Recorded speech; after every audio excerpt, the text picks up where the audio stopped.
এবার যখন হজের সমস্ত আনুষ্ঠানিকতা যখন সম্পাদন করে যখন আপনি হজ পালন করার উদ্দেশ্যে যখন রওনা হয়ে যাবেন, আপনি 2 টুকরা কাপড় পরিধান করতে হবে কি হবে না আপনাকে?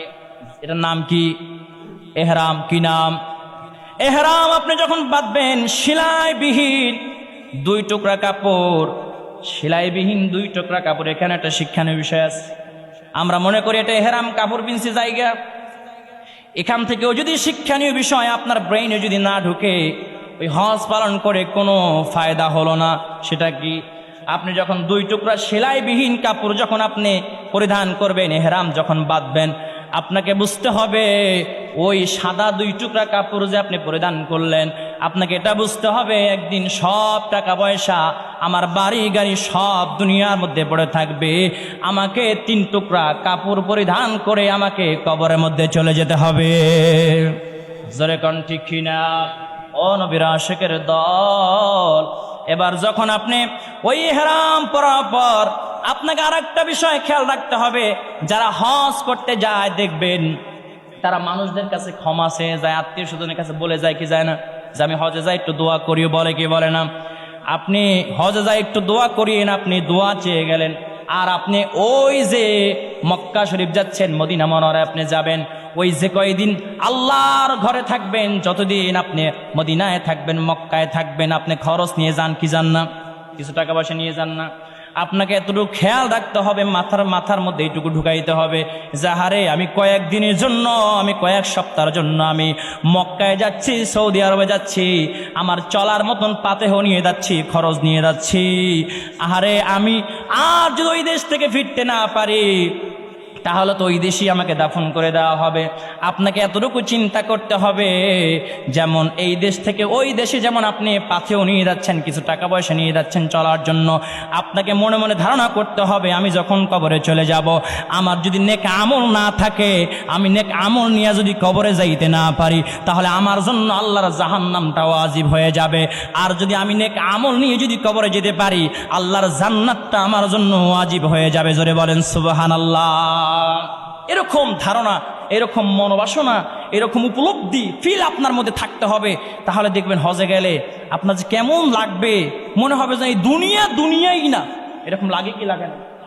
যারা হজ করতে গিয়েছেন তারা জানে, যখন তারা খাস দিলে যখন হজ করতে যায়, যখন আল্লাহর ঘর যখন তাওয়াফ করে, হজে বাইতুল্লাহ যখন জিয়ারত করে তাওয়াফ যখন করে, তখন এত কাঁদে।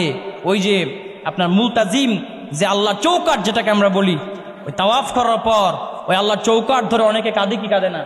চৌকাট ধরে এমনি করে ঝুলে থাকে, এমনি করে হাত দিয়ে রাখে না এভাবে করে। এইটা এখান থেকে শিক্ষণীয় বিষয় রয়েছে। এই যে ওখানে ধনী গরিব সবাই আছে না নাই? কালো সাদা খাটো লম্বা হাফ এরকম আছে না নাই? বিভিন্ন রকম মানুষ রয়েছে।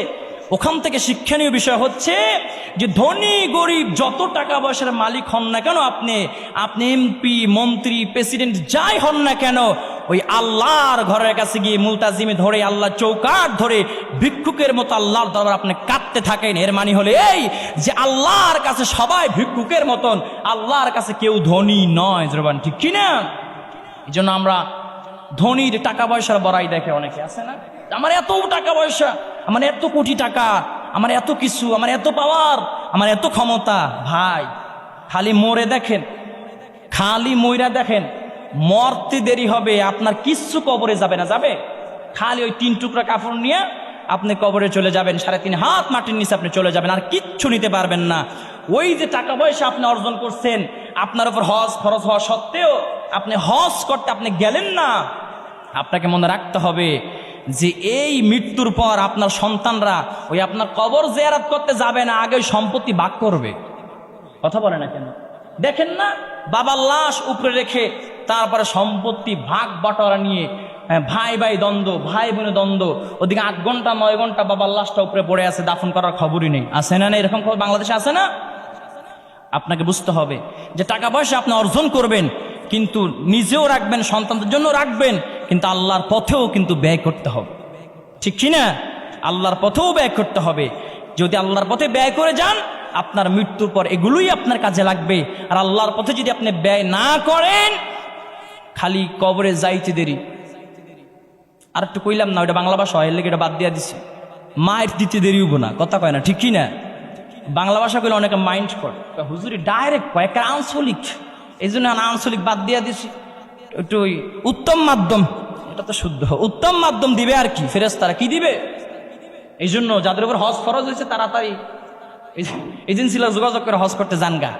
ওই যে আমাদের আশিকানা দরবার শরীফ ওলিউল আশিক হুজুর মনে হয় হজ কাফেলা আছে, বড় একজন আলেমের মাধ্যমে আপনারা হজে যাবেন, তাহলে উনি মুআল্লিম হিসেবে থাকবে, আপনাদের অনেক কিছু শিকার আছে, উনি দায়িত্ব নিয়ে রাহাবার দায়িত্ব পালন করে তিনি আপনাদের সব শিখিয়ে দিবে একজন আলেমের মাধ্যমে গেলে। সুবহানাল্লাহ পড়েন।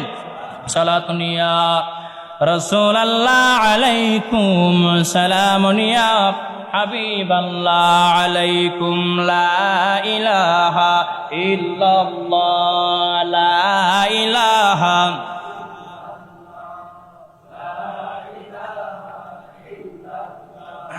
লা ইলাহা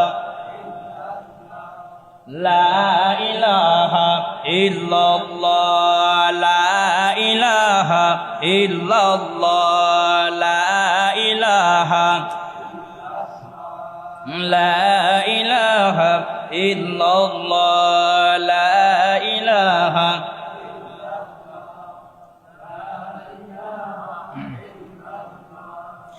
লা ইলাহা ইল্লাল্লাহু মুহাম্মাদুর রাসূলুল্লাহ সাল্লাল্লাহু আলাইহি ওয়াসাল্লাম।